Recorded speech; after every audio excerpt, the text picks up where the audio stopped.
जाने मिलना चाहते हैं, कोई बातें करेंगे। बहुत अच्छी बात है।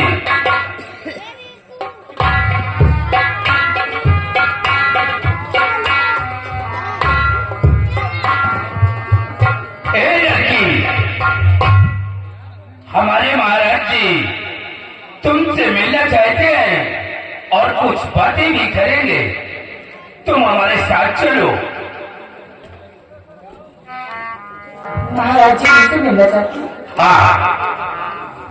क्या भगवान, इतने दिनों से लकड़ियाँ काट रही थी, अभी तक महाराज कभी नहीं मुझे बुलाए। आज कौन सी ऐसी बात हो गई जो महाराज अपने पास मुझे बुलाए? घबराओ नहीं, हमारे महाराज जी तुमसे मिलना चाहते हैं। कहाँ है महाराज के? चलो मुझे। हमारे महाराज जी इसी बियाबान जंगल में है। तुम हमारे साथ चलो। आओ हमारे साथ।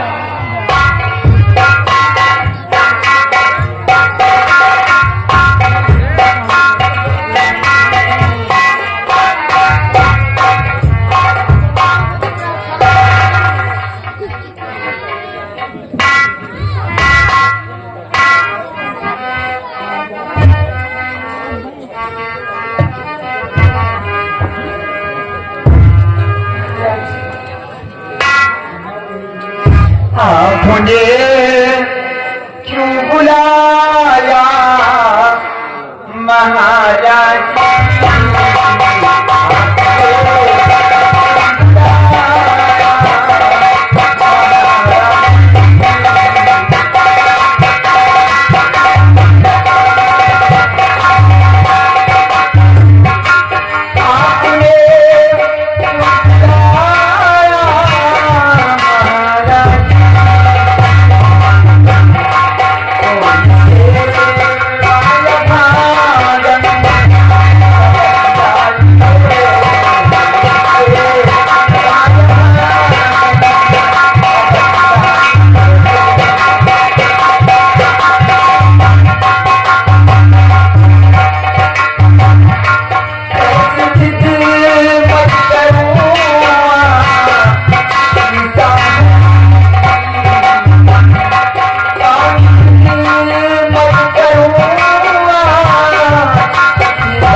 तुम्हारे माता पिता कितनी बड़ी छूट दे रखी है।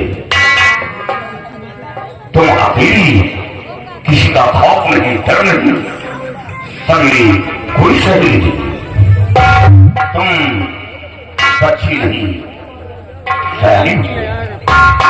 तुम्हें खौफ आना चाहिए और तुमसे सिर्फ मैं ये जानना चाहता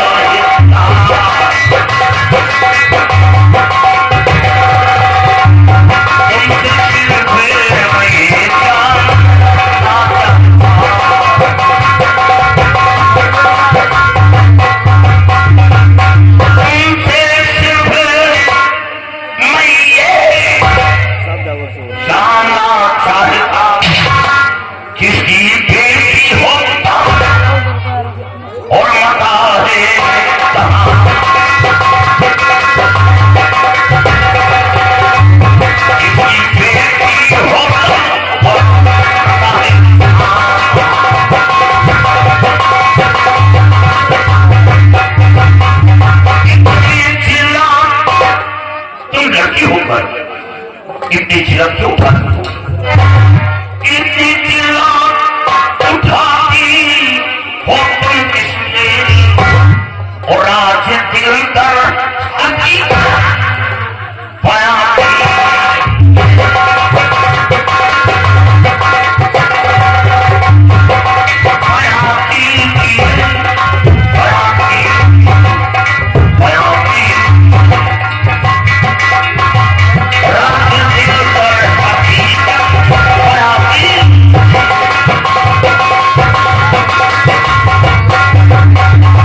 इतनी झिलक क्यों उठाती हो?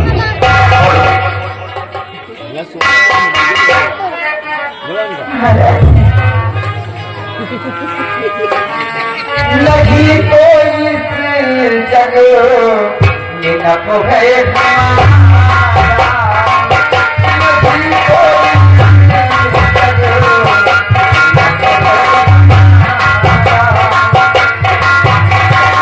लगी तो इस जग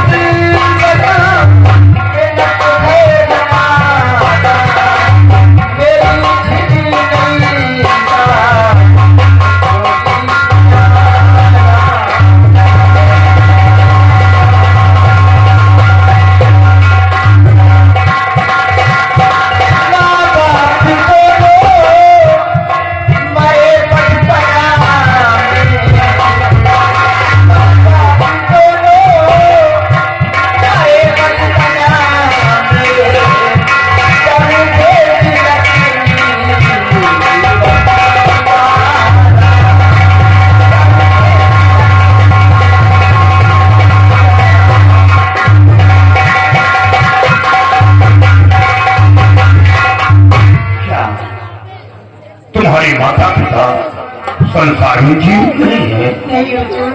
अफसोस, तुम अनाथ हो। हाँ हुजूर। रवि प्रताप सिंह व शिवाजी,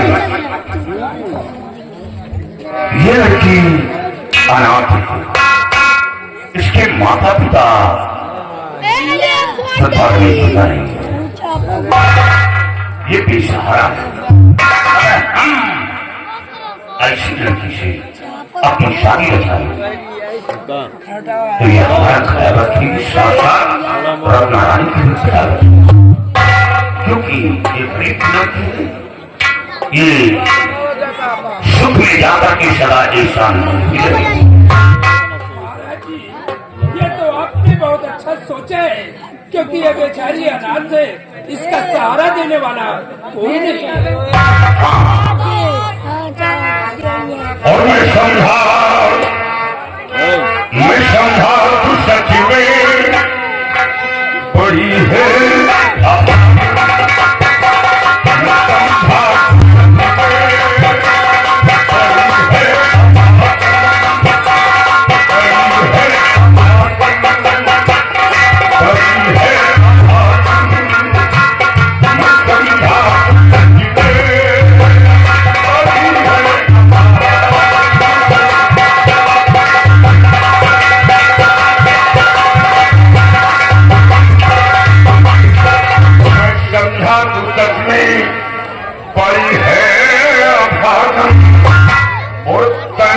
मुस्कुराया नहीं तेरा,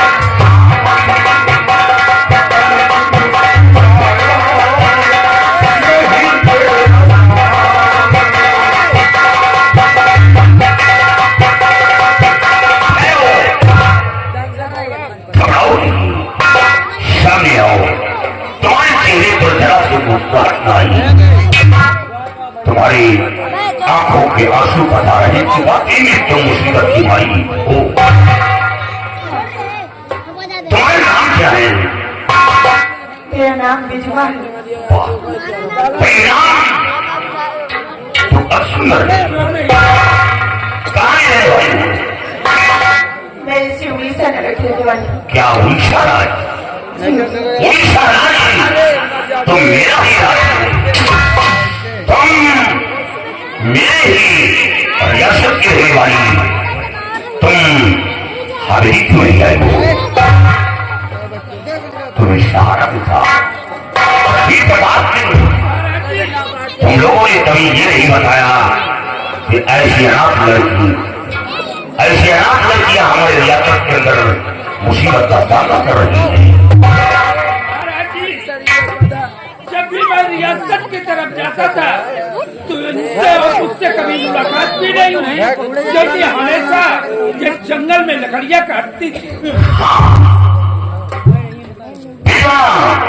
तुमसे एक प्रश्न उठाऊंगा और उस प्रश्न का उत्तर तो शीघ्र ही देना होगा।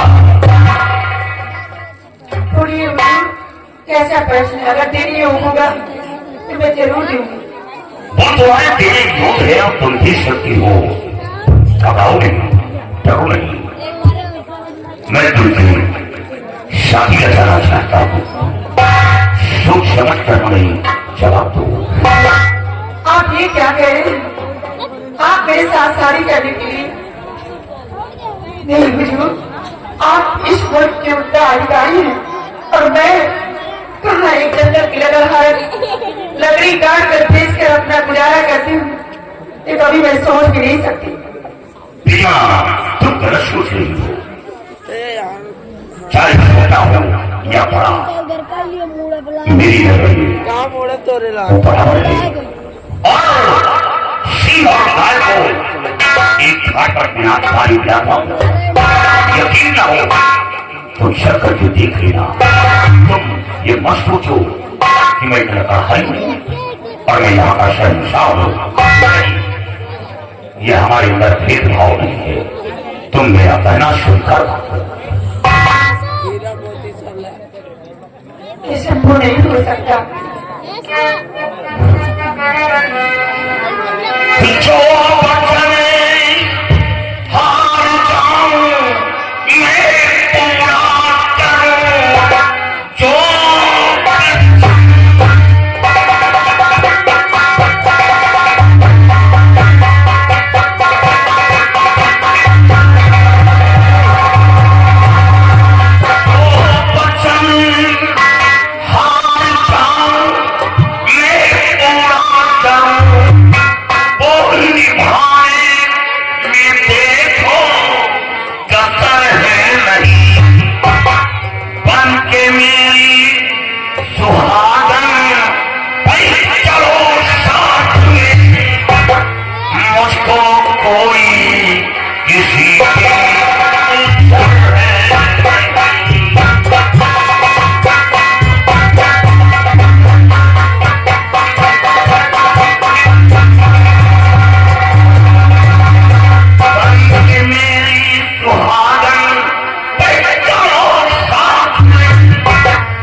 करेगी सहेली पंच कोठे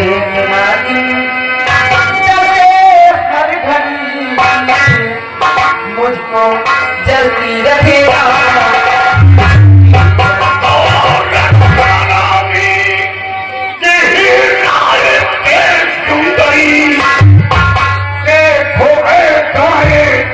अपना उठाया करो शादी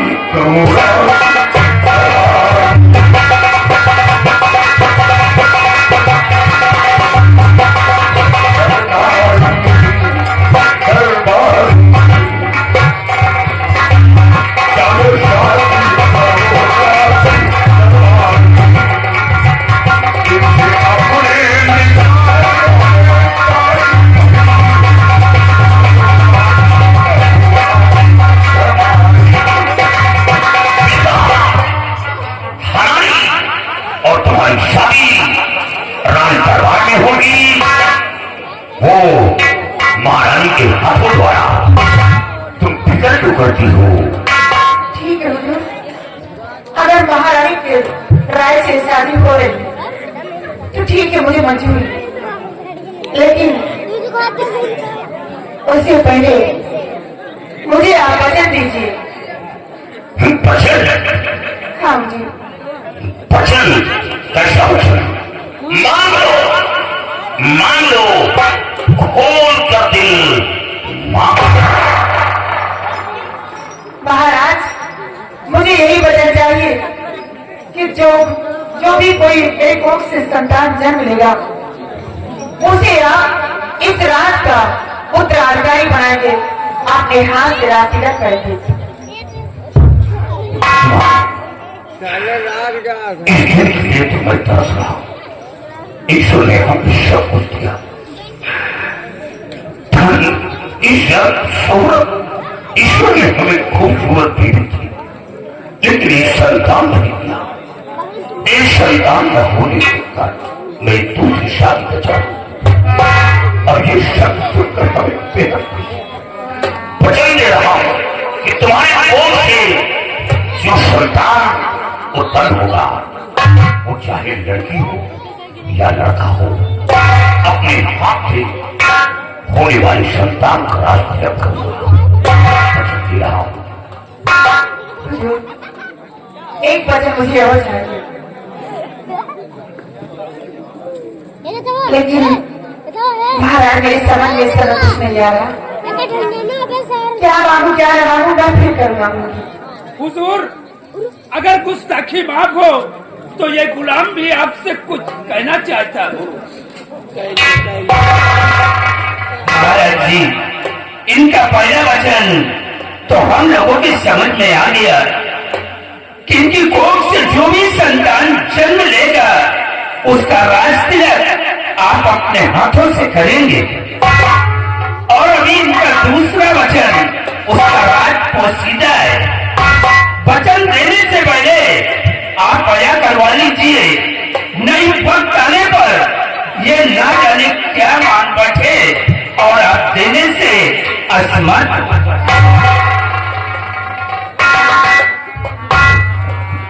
पिता, जिस तरह तुमने पहला वचन ये खोल कर मांगा कि हमारे कुछ से जो संतान जन्म लेगा उसे साधु तक का भाई बनाना होगा, उसी तरह दूसरे वचन को मांगो। क्या मांगना चाहती हो?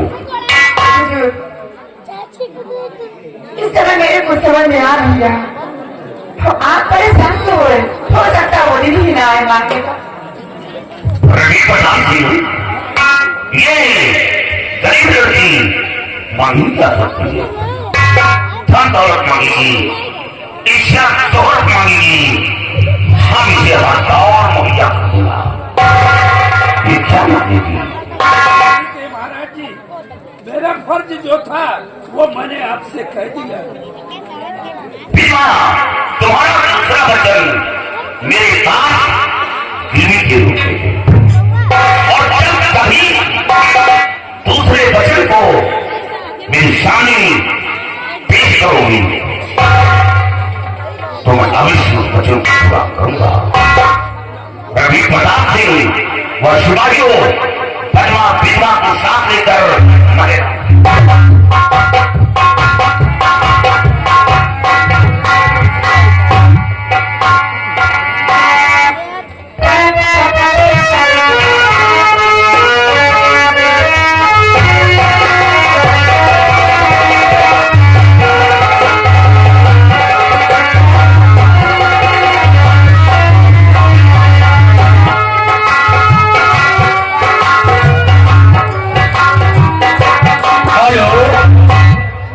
सरदार नाई लोहारण के प्रभाव में रहने वाले हैं। ये धर्मारी को 51 रुपए में व्यवहार देने पार्टी को शुक्ल।